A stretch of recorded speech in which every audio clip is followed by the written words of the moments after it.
Le 1er septembre 1939, les troupes allemandes envahissent la Pologne. Le 3 septembre, la France et le Royaume-Uni déclarent la guerre à l'Allemagne. C'est le début de ce qui sera la plus grande guerre meurtrière de l'histoire, la Deuxième Guerre mondiale.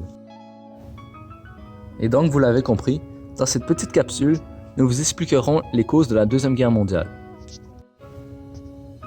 On vous expliquera tout d'abord les conséquences de la Première Guerre mondiale sur le peuple allemand, par la suite l'arrivée au pouvoir d'Hitler, ses ambitions et l'expansion territoriale de l'Allemagne nazie, et pour finir, l'événement déclenchant formellement la Deuxième Guerre mondiale et les alliances derrière tout ça.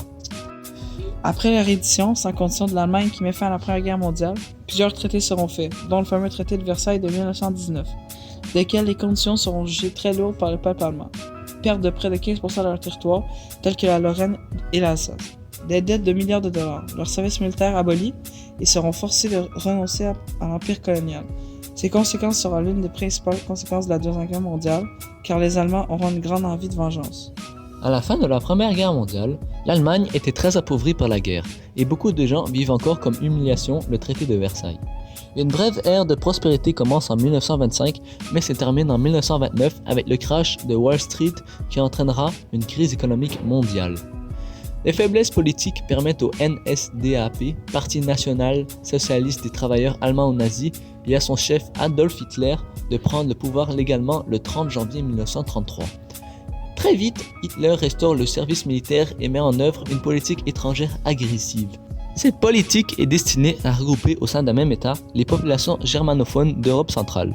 Hitler réalise ses projets de regrouper des populations germaniques en annexant l'Autriche en mars 1938. Ensuite, il revendique l'annexion de territoires à l'ouest de la Tchécoslovaquie. Puis en mars 1939, il s'empare de la moitié de la Tchécoslovaquie. Hitler s'empare également de Mamel en Lituanie. L'Allemagne revendique aussi une ville de Pologne appelée Danzig, mais la Pologne rejette les revendications allemandes sur le corridor de Danzig qui est leur seul accès à la mer. Pour l'instant, les autres pays tels que la France et le Royaume-Uni n'ont pas agi, mais se disent que si l'Allemagne envahit la Pologne, ce sera trop et leur déclareront la guerre. Avant de continuer, il est important de comprendre les alliances. Il y a deux camps opposés. L'alliance de l'Axe, qui prit début le 27 septembre 1940, mais qui avait déjà de nombreux pactes d'alliance signés. Avant cela, comme le pacte anti-Comintern en 1936. Ce camp composait trois pays, l'Allemagne, l'Italie et le Japon, mais avait aussi comme co-signataires la Bulgarie, la Hongrie, la Roumanie et la Slovaquie. Puis il y avait les puissances alliées, principalement composées du Royaume-Uni, des États-Unis, à partir de décembre 1941, de l'Union soviétique à partir de 1941.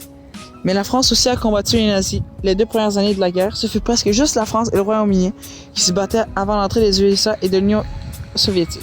Il y avait aussi le Canada et toutes les colonies des Alliés qui sont venus aider les Alliés. D'ailleurs, il est important de savoir qu'avec le pacte de Ribbentrop-Molotov en 1939, il y a un pacte de non-agression entre l'Allemagne et l'Union soviétique. Puis, le 1er septembre 1939, sans déclaration formelle, l'armée allemande envahit la Pologne sous le prétexte que les troupes polonaises ont commis des provocations le long de la frontière germano-polonaise. C'est le début de la Seconde Guerre mondiale. La France et le Royaume-Uni déclarent la guerre à l'Allemagne, telle qu'elle avait promis si l'Allemagne envahissait la Pologne. Puis toutes les alliances entrèrent en jeu et ce fut un conflit d'ampleur mondiale. En résumé, dans cette capsule, nous avons expliqué tout d'abord les conséquences de la Première Guerre mondiale sur le peuple allemand. Par la suite, l'arrivée au pouvoir d'Hitler, ses ambitions et l'expansion territoriale de l'Allemagne nazie. Et pour finir, l'événement déclenchant formellement la Deuxième Guerre mondiale et les alliances derrière tout ça. Tous ces événements qui ont provoqué la Deuxième Guerre mondiale ont eu beaucoup de conséquences telles que des millions de pertes humaines, estimées à environ 55 millions de morts, de grands changements territoriaux en Europe, tels que la construction du mur de Berlin séparant l'Ouest de l'Est, et aura un impact sur le début de la guerre froide.